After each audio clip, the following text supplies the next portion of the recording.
Hey everybody, Nick here, and today I want to take a second look at this little knife right here. This is the Spyderco Nirvana. This is Spyderco's flagship model in many ways. It is probably the most complex knife that Spyderco has, well, created, or at least certainly one of the most complex ones in their lineup right now.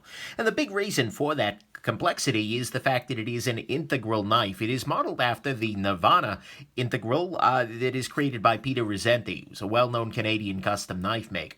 And it is really one heck of a knife. I mean, I have a full review up on my channel, and I stand by it 100%. Nice review. But my final conclusion on this knife originally is that I have a love-hate relationship with this knife. I absolutely loved the handle, the integral nature of it, the way it was done overall, but I hated that blade. Because the blade was too thick, it was too saber-ground, and it had a really ugly, very corrosion-prone sort of finish.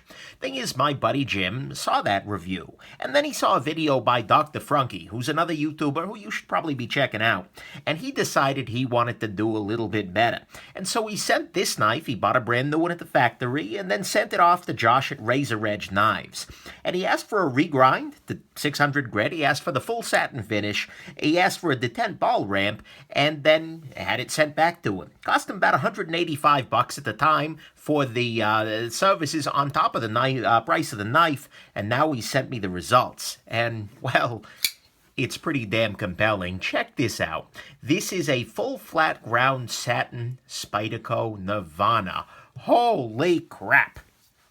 Before we go into kind of what's good and what's bad about this change, because it's not what the full good, bad, and the ugly here, I want to talk a little bit about the thickness of this little guy. I mean, you can see the original thickness of the blade is right here.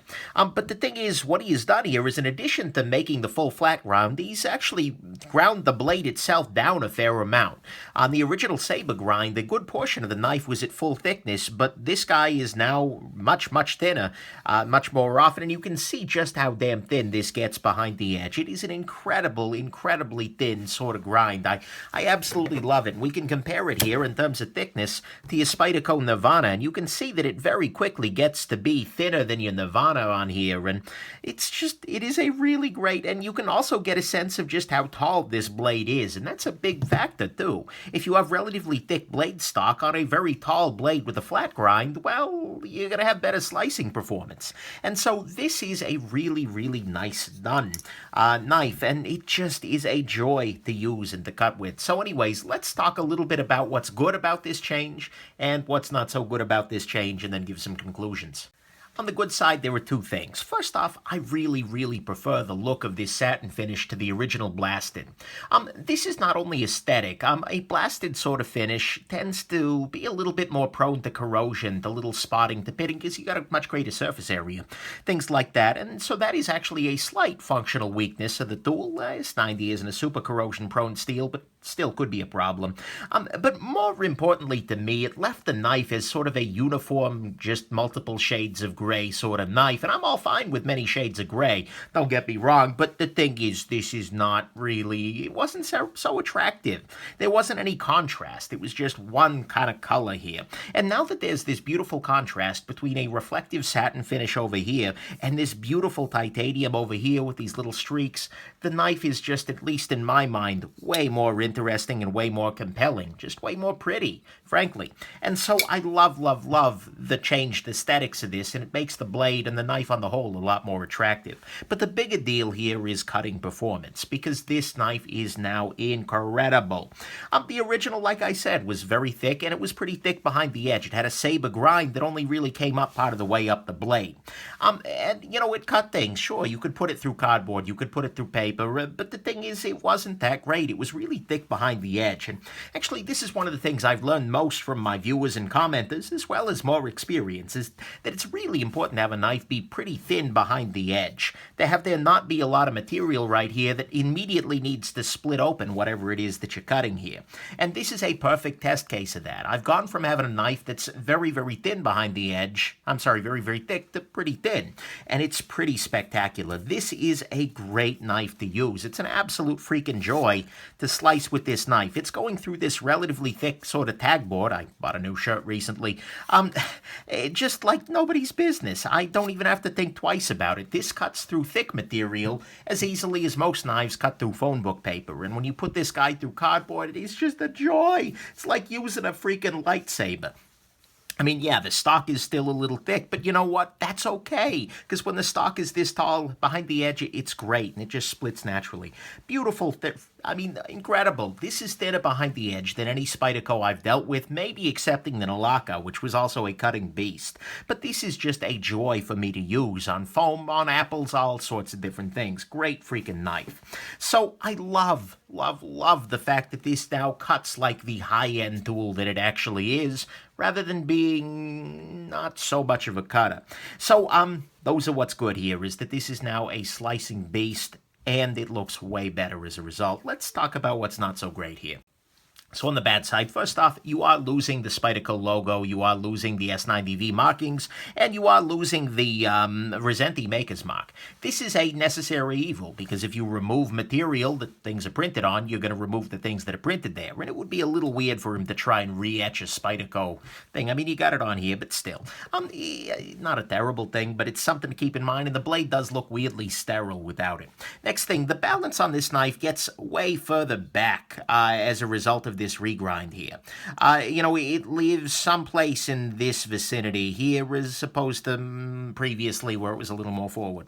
It's not bad. The balance on this knife is fine, but it is a little bit strange. And so I kind of wish that this had been done at the factory so they could hone that a little bit, maybe remove a little more material on the inside of there, whatever.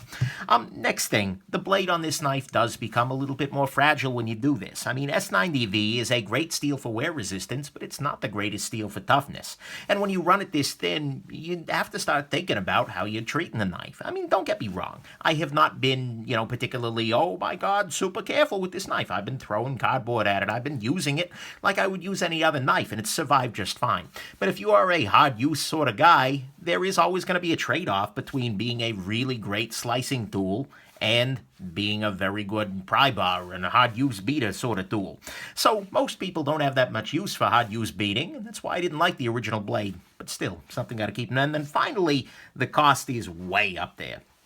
Because if you want this knife as it is on my table right now, you're going to pay $450 for the Nirvana itself, and then another $180 or more for the regrind. And you're going to lose the knife for some amount of time as the regrind is being done, and so you end up with this $600+ semi-custom sort of knife.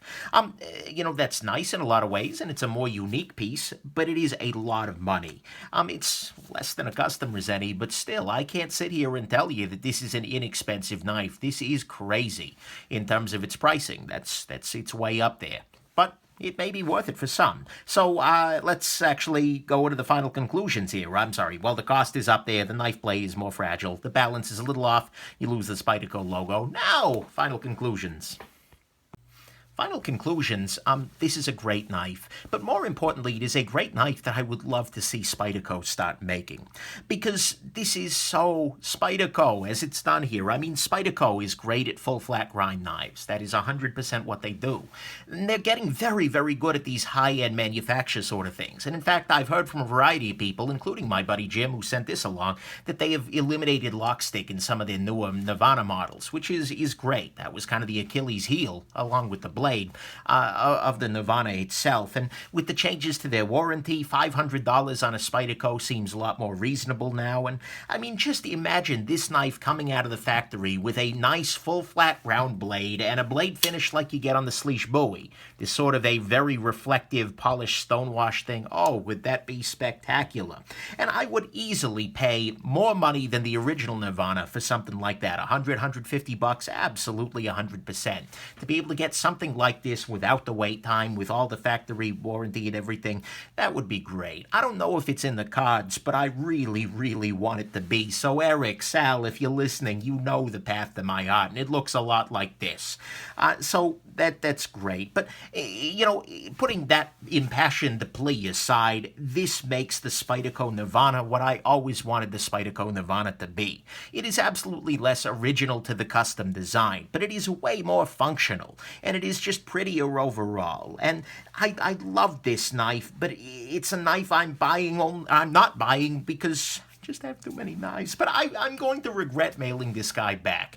And I cannot guarantee you that I'm not going to do this at some point in the future if Spyderco doesn't do it for me, so to speak. But, in short, in summary, this knife is very expensive. It's a little custom, it's hard to get, but oh my God, is it compelling. And if you're willing to jump through the hoops and pay the price, you're going to end up with an absolute solid freaking gem that the Nirvana should always have been. So thanks very much to Razor Edge for offering this service, although I'm sure other people can do regrinds for you too. Thanks to Dr. Frunky for popularizing this whole thing. Thanks to my buddy Jim for sending this along and tempting me brutally with a $600 knife purchase, you bastard. And thank you to Spyderco for hopefully maybe making this a reality in the future. Just saying, guys.